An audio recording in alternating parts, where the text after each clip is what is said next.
Hi, my name is Garrett Kuhn. This is with Sign in Hand. It's estimated that there are over 500,000 homeless people here in the United States. Nearly 85,000 who are chronically homeless. Now these are people who live amongst us in our communities. These are our neighbors. But so rarely do we ever actually interact with them. Well, today we will. This is going to be raw, unedited, real footage of people sharing their stories about living with Sign in Hand.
Hey, my name's Brandon. This is Garrett. Hey, Adam. Adam, good to meet you. Garrett. Good to meet you, man. We're actually filming a TV show right now. I know, man. It's an awesome sign, by the way. I hope it's not too true. I've been married 21 years, yeah, something like that. I went over there with a gun and they called me. That's great. We're trying to get stories, man. I can buy you dinner. What do I do? I just give you a 15-minute interview, buy you dinner, we talk over eating. All right. Simple as that. All right. Cool. Sound good?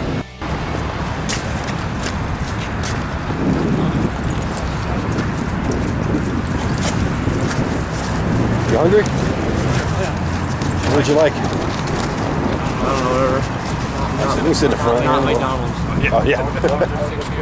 Oh, jeez.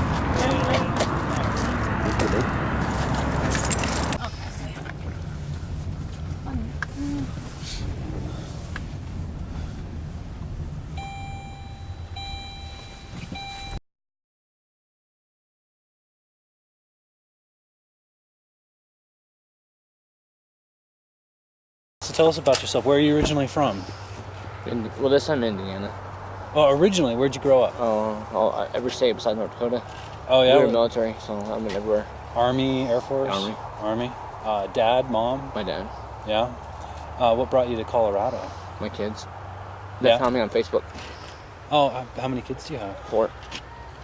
Same woman? No, 3 by my wife and then 1 by another lady. Okay.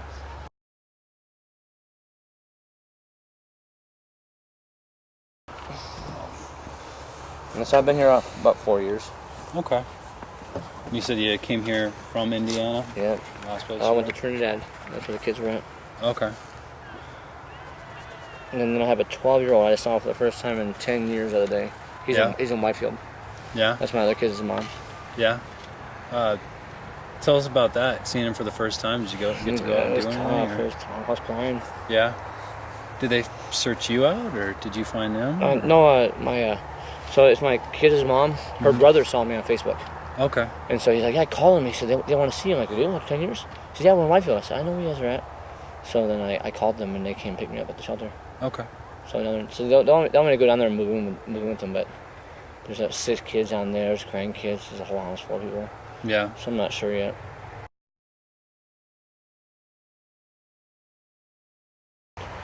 So, I don't know what I'm going to do. There's a lot against me right now. I don't know. And I have a bus ticket to go back to Indiana. But now since my son found me, I don't want to leave. It's rough. Now, back in Indiana, do you have family out there? No, my truck, trailer, my house is all there. Okay. Truck, trailer, and house. How long did you say you've been in Colorado?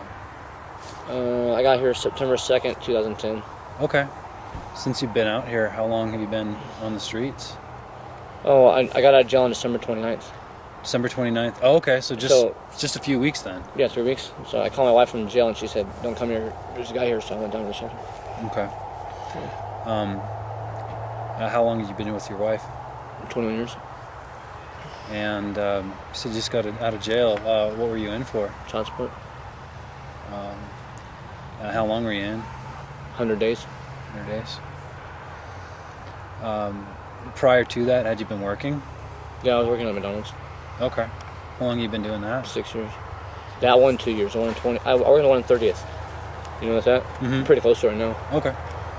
Yeah. So since you've been out, have you just been camping or? No, I've been staying at the homeless shelter. I've been living there, sleeping there. No, I would go outside and camp. It's just way too cold for that kind of crap. I don't know how they're doing it. Yeah. A lot of those guys are doing it, so I don't know how you're doing it. Now, I would guess that staying at the homeless shelter, that comes with its own batch of, problems too. There's a whole bunch of people there. A whole bunch of people? How many people would you say are staying at the shelter? Especially women it's and men? winter, so. Women and men, I say 130. 130. Because there's men and women that are separated on each side. Okay. So they have their own rules there. You have to leave 8:30 in the morning. You can't come back till 4:30 Okay. unless it's really cold outside. Mm-hmm. So they want you working and stuff. So I had to get my social security card, ID, and birth certificate. I have it all now. Okay. So now I'm trying to go back to work, but I want to work somewhere I'm going to be close to where I'm going to be living. So I'm not sure if I'm going to Wyfield to see my son. Mm-hmm. I'm not sure. I'm going to Indiana. So right now, are you just trying to save up money? No, I'm trying to go back to McDonald's. Oh, you're trying to get back to McDonald's? Mm-hmm. Okay. Now you said that it sounded like you have had some pretty colorful experiences over the course of your life. You said you've been on hoarders before? Yeah. What do you hoard? Well, I had a whole yard full of appliances. Okay. And I had 354 appliances when they came by and saw them all in the backyard. I live by myself. Oh, all right. So my friend called in on me. They called me and I said, "What?" They said, "We're going to come by and look at the house." I'm like, "Yeah, sure, come by. I'm leaving pretty soon." He says, "Well, we're going to try to get a story for you to leave back to Colorado." It was summer of 2010. So was this in Indiana? Mm-hmm. Still have all the appliances out there? I said, no, they took a picture of it and put me on the show and I sold it. I got rid of it all. Took it all this record. Oh, all right. Yeah, it was coming in fast so I can get rid of it, that's why. Okay. So did you have a scrap job? Got a scrap yard, I had a resale shop. Okay. I crap everywhere. Okay. It was embarrassing. It's so embarrassing. You couldn't get in the house. It was so embarrassing. All right. I had 210 totes, colored and marked and everything. It was bad. Any particular kinds of appliances that you specialized in? No, I had Lowe's calling me, so I was picking up everything. Okay. I had Magnet on my truck. I had crap in the computer. I had on TV. I had it on the newspaper. I'll pick up your stuff and they call me. Okay. You also had mentioned. There's 6 people working for me. Okay. So you closed down that business in 2010? Yeah, because I came here. You came here. You also mentioned you've been on America's Most Wanted. Yeah. But, Not too many people can say that. well, because the guy's wanted needs my cab. So okay. Oh, all right. He was here in town in 2002 when he was in my cab. So you weren't the one that they wanted? No. No. Can you tell us about that experience? So you had one of America's Most Wanted in your cab? Yeah, Don Newberry in the cab. Did you recognize him immediately? No, the call came on my cell phone on the screen, so they kind of frowned on that. So when I dropped him off, I got out of my cab and I went somewhere. I don't remember where I was. I looked at TV and I seen him. I said, no way. And something like that, you want to make sure. I called my sister and I said, yeah, we're best friends. She's here in town. And I said, I think he was in my cab. Are you sure? I don't know. I waited 4 hours and I called her in. And I was right. Did you get a reward for that? 10 grand. Nice. Throw a party? No. No. I had a lot of bills in. Oh. Married, had a house. And being responsible. Boring.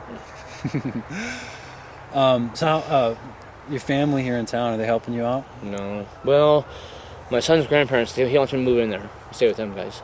And he's retired Master Sergeant in the Air Force. Okay. So he said, he has all those kids there, and he said, we can really use your help because we're getting old. Yeah. He's 70, she's 66. Okay. There's just a lot of people there, and it's a lot of people to deal with at one time I haven't seen in 10 years. Sure. Everybody's gotten older, and everybody's bigger than I am. How old are you? 38. 38. So you're currently focusing on getting back to McDonald's, or is that where you're wanting to work for the foreseeable future? No, I want to go back to Indiana because I built RVs there. Oh, okay. I make $1,000 a week there. So I wanted to leave. I only make $10, $15 an hour at McDonald's. Yeah. What's it going to take for you to be able to get back to Indiana? I don't know. My son's here and he needs me. I don't know. I probably will leave. Mm-hmm. I'm sad about it. I wanted to leave, but I don't think he needs me, so I can't leave. Yeah. How old's your son? 12. Oh, the 12-year-old son. He's the youngest one. Yeah.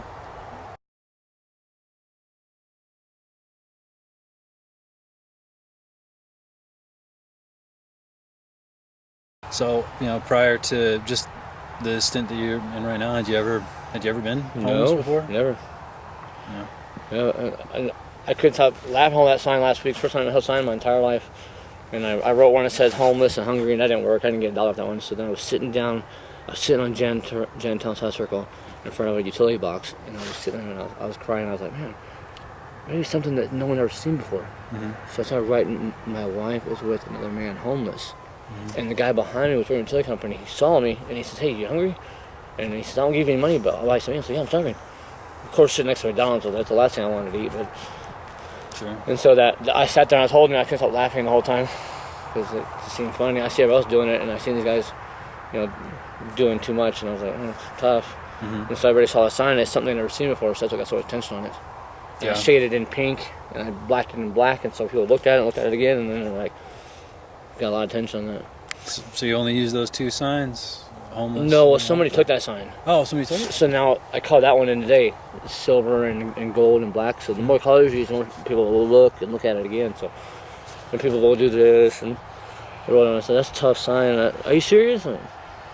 So that last sign worked so well that somebody else had to go put it to use? No, I don't know where it went. Oh. Somebody stole it. Yeah. I leaned against something. I went back. I was gone. I mean, have you had issues with that at the shelter? I mean, do you no. guys... When I go to the shelter, I bring it in. I show everybody. Yeah. So people in the front, and I show everybody. I think it's funny. Yeah. I mean, do the guys down at the shelter tend to get along pretty well, or? Oh yeah, but people whine and cry. It's very depressing there. So if you want to hear something depressing, stay there. Yeah. If you want to do something productive, and just stay away from them guys. I just go by myself all the time. It's kind of good motivation to get out. Yeah, most people that get out of shelter and they either hang out at the library or downtown, or so I just stay by myself. Just curious, what percentage of people would you say are in the shelter because just of bad luck, or what percentage are in there because they keep making stupid decisions? I don't know. I really talked to them in terms of there. But a lot of people, most of them I talk to, they want to blame some woman on it. As I've been married 20 years, I can only take half the blame at max. So I'm sure you did something to, no, it's all her. No, it can't be. It can't. It's impossible for it to be one person. Yeah. So everybody's trying to work and save up to get out of there. So they usually stay there about 3 months, save up, and then they hold your checks, and then you leave like that. That's what they're trying to get you to do. Okay. A lot of guys in there are like ex-military or been jail in prison. The high percentage there. So, but you don't have too much of a problem with people stealing each other's stuff or anything like that, right? I hear about it in other areas I'm in, but I don't see it in my stuff. Like, if you need something, just ask me. I'll give it to you. Yeah. Well, Adam, for the people that are watching, if there's one thing that you really could share with them about your story or about the story of other people that are in a similar situation to you, what would that be? I should have worked on it on my relationship with my wife instead of I let a lot of that go. I wish I can go back and do something about that. I don't know. I should have worked on it a little better. Yeah. I should have paid child support and I messed around with it. 'Cause I went to jail 3 times last year on it. Yeah. So I kept going in and out, in and out. I should have kept playing around with it and just paid. And in total, how long did you spend in jail last year? I did 30, then 90, then 180. Yeah. So you're in for 30, and then for how long were you out? I went to 30 days to 19, that was in January. And then I went April, May, June. Okay. I worked where I live with my wife. We were working in the same place where we live, and I was in a coma. And somebody hit me from behind. Oh, wow. How long were you in the coma? A week, April 14th to April 20th last year. So instead of going home last year, I went to go home, and I was like, well, I don't want to stay there. I saw her, and so I was camping out under the bridge. I was camping out my buddy's houses, and I go back to her house and see her and see my daughter. But I don't want to stay there because that's where it all happened at. So then I was out from June 15th until September 17th. I was sitting behind where I lived, and the cops came talk to me. He's like, yeah, you've seen so-and-so? I was like, no, I've seen so-and-so. because they know we've been there for 3 years, so they always ask us, so let me see your ID. I said, you saw it yesterday. He said, no, I got a new guy here. Yeah, sure, okay. And he came back and said, I'm sorry, you got a warrant. I said, are you serious? He said, yeah, you got a warrant. No. And I was eating, and I had some food in front of me, so I knew I'm not going to run anywhere, because my knee's busted. I need surgery on my kneecap. Mm-hmm. And so he said, I'll give you 5 minutes to finish up, and I went to jail. September, October, November, December. So last year you were in jail for 30 days, out for a little bit, went back for 90 days, you said? Yeah, I was in January, and I was in April, May, June, and then September, October, November, December. And then you were in a coma for a week. Mm-hmm. And when was that? April 14th, April 21. Wow. You had a pretty rough year. There's a lot against me right now. I don't know what I'm going to do. I mean, every day is a new day, right? What's your goal for this year, I guess? I'm going to get out there and get my own place going and see my son and see my kids and not go back over there, not go around her and not go with her. Yeah. But you want to be there for your kids? Right. Yeah, I'm good on her family. How old are all of your kids? 22, 19, 15, and 12. Okay. And they all live in the area? Well, no. My oldest son, he's in Oklahoma. Oh, okay. And my 19-year-old is in Trinidad. They're old enough, so they moved out. Okay. So my daughter's left here. She's 15. She's on the west side. Okay. And my son's in Whiteville. He's 12. Try to see them as often as you can? My 12-year-old, yeah, because they're coming to get me to see him. Okay. And my 15-year-old, not yet. She's like, why don't you come over here? We're going to cause problems. So I try to avoid the area. Okay. So I'm not sure. There's somebody that I know in my life. But they know where you are and they can get a hold of you? No, I don't want anybody to know where I am. If I was in a coma, I'd be careful. Mm-hmm. So you're saying you don't want them to know where you are? Why not? Because my nephew and my niece is the one that did it. So how exactly did you get put into the coma? Okay, so we work and live in the same place, me and my wife, on the west side. And so I went and put the key in number 4 to check it while she walked the dogs. Mm-hmm. And so when I went to put the key in number 4, I looked in, there was people in there. It was like 2 in the afternoon. I'm like, huh? They should be gone by now. And I was hit in the back of the head. And you said your niece and nephew did that to you? Mm-hmm. I mean, press charges? Well, yeah. We're going to trial on April 7th. Wow. And he's in Wyoming, so I want to be careful. I want him, because his wife left him because of this. So I just want to be careful. Maybe be so lucky next time. Is it just robbing you? No. His mom lived with us, Uh-huh. and I don't want her to attend us anymore because she's crazy. And I told her to get out. And she called, and I'm not sure what she said. Oh, so it was just an assault because they were upset with you? Yeah, with her mom. Her mom lived with me. So you move in your house then? Yeah. Did she end up moving out? I mean... I moved out first, and she moved out. Okay. I was in a coma, then she left. Wow. Mm-hmm. Any after effects from that coma? I mean... Yeah, my vision right here is messed up on the right. If I look at her right now, Mm-hmm. so I see 2 of her. So Okay. they'll up on me if I look on the right of this. Yeah. And then see the marker here, Yeah. and then my bridge got broken. Yeah. So I just have bad dreams about all the time. Different scenarios. Yeah. It's tough because it's family. Yeah. Absolutely. It really bothers me. If people would have called me and asked me, I would have told them. Mm-hmm. So that started it all. If it wasn't for that, I wouldn't be running right now. Yeah. That really started it all. What's the typical reaction that you get from people that you see as you're driving by? I mean, are people usually helpful? With the sign? Do they try to avoid you, eye contact, or? Well, every time I wave at everybody. I wave at everybody. I wave when I do this, and people they look at me and they'll usually wave. Yeah. Or they look at the sign, they'll like, or I'll point to it because the lady says you don't look at the homeless type. I said, what does that type look like? She said, well, you know. I said, no, I don't know, but I know what she's gonna say.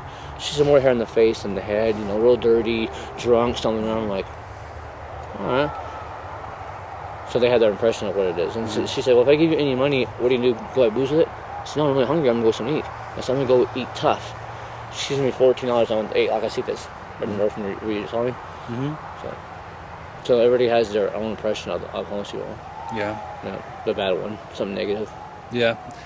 I mean, do you ever see people getting upset with you, standing there, like yell at you, hey, bum, what are you doing? Go get a job. Well, a couple times he says, hey, get a job. I said, I'm trying. I'm waiting for my ID. He says, what again? So he backed up and gave me a couple dollars. But nothing that, everybody has their own idea what their homes should be and what they look like and how they are, and so they see me and they're not really sure. And they ask me a bunch of questions. You know, so. Yeah. I usually get not the homeless type. I get, are you sure? Are you lying? The sign real? Yeah. You know, other guys walk by and they say, "How long are you gonna be there?" He says, "I want to hold a sign there." So then I just have 3 hours and let them come by. Yeah. You ever see other people out there holding the sign that you're like, oh, you're full of it? You're not actually in the position. I never see. I see guys walking around with those signs drunker than crap and falling over, and police come in and stuff. The police will run us off, so you can't stay certain areas. They want to stay off park property, off of no Walmart parking lot, no off and on ramps on the I-25. It's illegal. Yeah. So I stay in those places. Yeah. Well, Adam, is there anything else that we can do for you? Any messages that you'd like us to get out to people on your behalf? A lot of those guys were mad at each other. They're in there because their wife or it's just, you know, I think a lot of these guys should take some more time. You know, I messed up right there. I should spend more time with her. I should have looked at it and I blew it off. I said, I'll fix it later. I'm busy, and you know, a lot of these guys talked to me in there. They could fix it. They could have fixed it. Seize the day. Yeah, they should get on it right there. As soon as you sense a problem or see it, go on right there. Don't wait like I did. Yeah. Don't waste a day, because you never know if you're going to get another. You have no idea how much time you can have there. Yeah. Adam, thank you very much for your time. We really do appreciate it. Thank you. Sure is.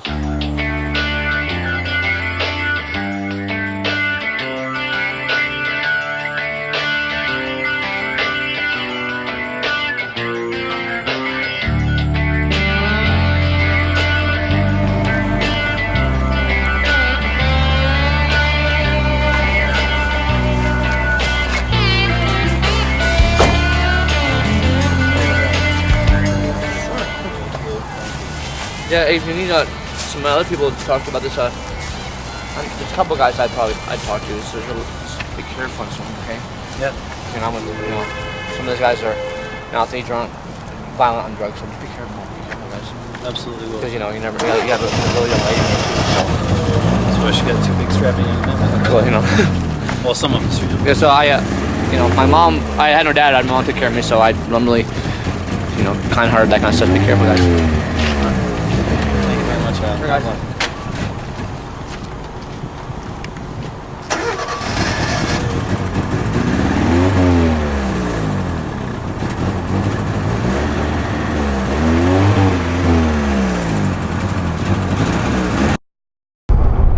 If any of the stories that we've shared with you today have moved you in any way, please go to the website address at the bottom of this screen. Whether it's a contribution of $5 or $500, everything helps. And of course, there's no pressure, but your contribution can make a dramatic difference in somebody's life today.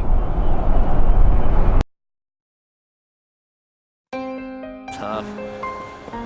Yeah, it works. Truth pays off.